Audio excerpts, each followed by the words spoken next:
நம்ம நிறைய பேர்கிட்ட பேச வேண்டிய கட்டாயம் ஏற்படலாம். நிறைய இன்டர்வியூஸ அட்டெண்ட் பண்ண வேண்டிய சூழ்நிலையில இருக்கலாம். அந்த நேரத்துல உங்களை எப்படி போல்டான growth-ஆன ஒரு மெச்சூரிட்டியான பர்சனா காட்டிக்கிறது? இதுக்கும் ஐ கான்டாக்டுக்கும் என்ன சம்பந்தம்? ஐ கான்டாக்டோட ரோல் என்ன? ஐ கான்டாக்ட் பத்தியும் அதோட இம்பார்ட்டன்ஸ் பத்தியும் தான் இந்த பதிவுல பார்க்க போறோம். வணக்கம் நண்பர்களே, இது ஐஸ்பாக் சேனல். நான் உங்க ஸ்ரீ. வாங்க வீடியோக்குள்ள போகலாம். சின்ன வயசுலயும் சரி இப்பவும் சரி நம்ம யாராச்சும் கேள்வி கேட்கும் போது அதுக்கு ஆன்சர் தெரியலனா இல்ல நம்ம ஏதாவது மிஸ்டேக் பண்ணிருந்தாலோ ஆட்டோமேட்டிக்கா நம்ம தலை கீழே போயிடும். இதனாலதான் பேசிக்ல இருந்தே நமக்கு ஐ கான்டாக்ட் இல்லாமையே போயிடுது. இப்படி ஐ கான்டாக்ட் இல்லாம போறதான் ஆன்சைட்டி அப்படின்னு சொல்றோம். இந்த ப்ராப்ளம் யாருக்கெல்லாம் இருக்கு அப்படின்னா, ஒன்னு கூச்ச சுபாவம் அதிகமா இருக்கிறவங்க, அவங்க எப்பவுமே முகத்தை மறைச்சுக்கிட்டு தான் பேசுவாங்க. ரெண்டு, இன்னும் சில பேர் இருக்காங்க போன்ல ரொம்பவும் நல்லாவே பேசுவாங்க, பட் நேர்ல பேசுறதுக்கே பயப்படுவாங்க. நீங்க ரொம்பவும் இன்டெலிஜென்ட்டாகவே இருந்தாலும் face to face interview attend பண்ண முடியல அப்படின்னா நீங்க கண்டிப்பா ரிஜெக்ட் ஆவீங்க. உங்களுக்கு மத்தவங்களை பார்த்து பேச பதட்டமா இருக்கலாம். ஈவன் இது உங்களோட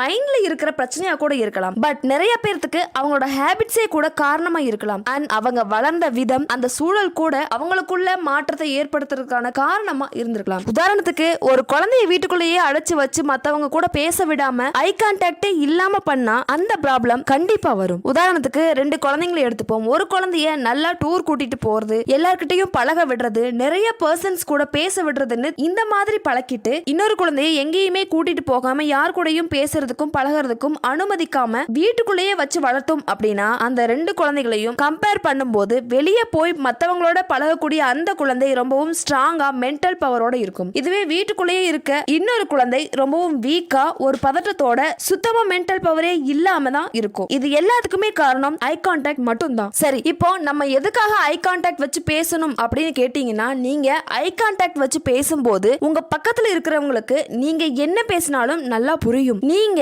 பொய்யே சொன்னாலும் கூட சொல்றத 90% உண்மைதான்னு நினைப்பாங்க. ஒருவேளை உங்களுக்கு மென்டல் ஹெல்த் சரியில்லாம நீங்க கவலையோடவோ இல்ல கோவமாவோ இருந்தீங்க அப்படின்னா ஐ கான்டாக்ட் இல்லாம தான் பேசுவீங்க. சரி, இந்த ஐ கான்டாக்டை எப்படி முறையா பயன்படுத்துறது அப்படின்னு பாத்தீங்கன்னா, இந்த ஆன்சைட்டியை சரி பண்ணும் அப்படின்னா பேச ஆரம்பிக்கிறதுக்கு முன்னாடியே உங்களுடைய பார்வையை ஆப்போசிட்ல இருக்கிறவங்களுடைய கண்ணுல வச்சுக்கோங்க. பேச தொடங்கும் போது உங்களுடைய கண்ணு ஆப்போசிட்ல இருக்கிறவங்களுடைய கண்ணை பார்த்துக்கிட்டே இருக்கணும். இப்படி நீங்க பண்ணீங்க அப்படின்னா நம்ம முதல்லயே அவங்களுக்கு அக்ரிமெண்ட் போட்ட மாதிரி பழகி போன ஒருத்தரா மாறிடுவோம். நீங்க பேசும்போது 50% மட்டுமே ஐ கான்டாக்ட் வைங்க. இது ஒரு மினிமம் லெவல் தான். இதுக்கு மேலையும் வைக்கலாம். பட் இந்த லெவல்ல இருந்து கொஞ்சம் குறைஞ்சா கூட நமக்கான கான்ஃபிடன்ட் லெவல் கம்மியா இருக்கிற மாதிரி நம்மள நெகட்டிவா காட்டிடும். பார்க்கும்போது வலது கண்ணுல இருந்து இடது கண்ணையும் இடது கண்ணுல இருந்து வலது கண்ணையும் மாத்தி மாத்தி ஃபோக்கஸ் பண்ண ட்ரை பண்ணுங்க. தொடர்ந்து யாராலையுமே ஆப்போசிட்ல இருக்கவங்களுடைய கண்ணை அவ்வளோ ஈஸியா லாங் டைம் ஃபோக்கஸ் பண்ணிடவே முடியாது. சோ உங்களால தொடர்ந்து பார்த்துக்கிட்டே இருக்க முடியலனா, உங்களுக்கு கொஞ்சம் பிரேக் வேணுங்கிற மாதிரி நீங்க ஃபீல் பண்ணீங்க அப்படின்னா ஒரு ஃபியூ செகண்ட்ஸ் மட்டும் வேற பக்கமா உங்க பார்வையை திருப்பிட்டு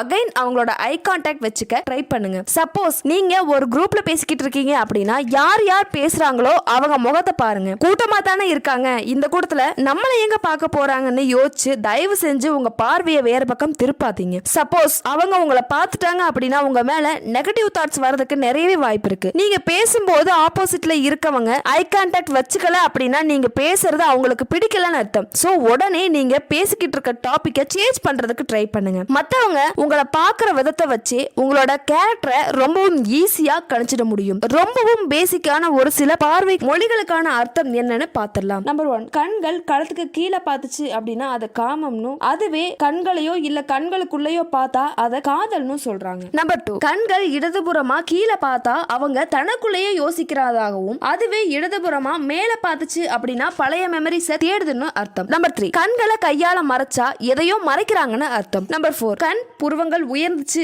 அப்படின்னா பேச விரும்புறதாகவும், அதுவே சுருங்கினா கோபத்துல இருக்கிறதாகவும் அர்த்தம். நம்பர் 5, கண்கள் வேற எங்கேயோ பார்த்துச்சு அப்படின்னா அந்த பர்சன் அந்த விஷயத்தை அவாய்ட் பண்றாங்கன்னு அர்த்தம். நம்பர் 6, கண்கள் வலமும் இடமும் மாறி மாறி ஓடிச்சு அப்படின்னா பதட்டத்துல இருக்காங்கன்னு அர்த்தம். நம்பர் 7, கண்கள் படபடன் அடிச்சுது அப்படின்னா விரும்புறாங்க, அவங்க ஏதோ ஒரு விஷயத்துக்காக வெக்கப்படுறாங்க அப்படின்னு அர்த்தம். நம்பர் 8, கண்கள் மூக்க பார்க்கிற மாதிரி இருந்துச்சு அப்படின்னா அவங்க கோவத்துல இருக்காங்க அப்படின்னு அர்த்தம். நம்பர் 9, கண்கள் வலது பக்கமா கீழே பார்த்துச்சு அப்படின்னா அவங்க ஆன்சர் தெரியாம முழிச்சுக்கிட்டு இருக்காங்கன்னு அர்த்தம். நம்பர் 10, கண்கள் வலது பக்கமா மேல பார்த்தா அவங்க பொய் சொல்றதுக்காக யோசிக்கிறாங்கன்னு அர்த்தம். இந்த வீடியோ பிடிச்சிருந்தா வீடியோவை லைக் பண்ணுங்க, ஷேர் பண்ணுங்க, மறக்காம சேனலை சப்ஸ்கிரைப் பண்ணுங்க. இந்த வீடியோ உங்களுக்கு யூஸ்ஃபுல்லா இருந்துச்சா இல்லையான்றத தயவு செஞ்சு எனக்கு கமெண்ட் பாக்ஸ் சொல்லுங்க. அண்ட் தேங்க்யூ ஃபார் வாட்சிங்.